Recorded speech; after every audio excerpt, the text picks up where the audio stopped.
Ngasi Uripokta laiba Cheirap Courta laikhidrabi Bebisinagi misiga mari lainana phagat khibi accused oiribi Standard Robert Higher Secondary gi principal Phairoizam Landhoni amadi ma ki masanupi school asigi administrator oiba Phairoizam Romita makhoi animak Cheirap Courta puthokani tabadagi ima kaithel phambi ima singi magi yoliba pofam sing thadoktuna Cheirap Court lomda thomjil-lakhi maduda yamlaba ema-ebel sing amadi Manipur Police personnel singa gi marakta yamna sauna muknaba ama thokhi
Oh ya Pak.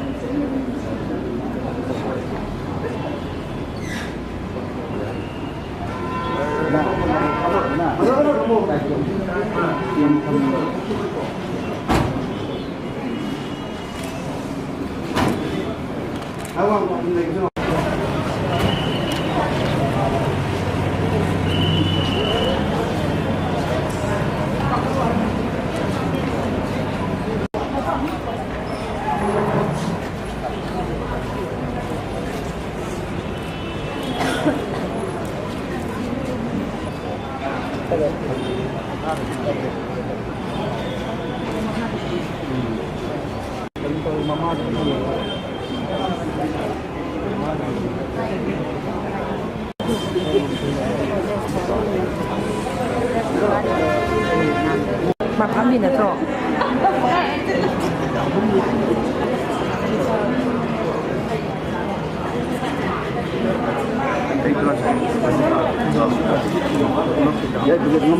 Bebisinagi misiga mari lenna phagat khiba accused oiribi Phairoizam Landhoni amadi ma ki masanupi Phairoizam Romita makhoi animak CJM Imphal West ta puthoklaba matungda judicial custody haibadi jail da August ki date 20 fawba thamnanaba judge na rai pikre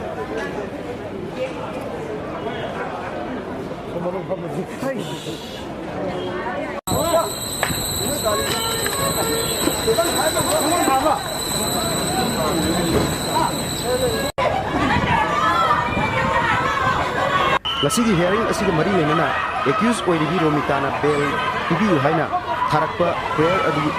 CJM Imphal West na reject tawkre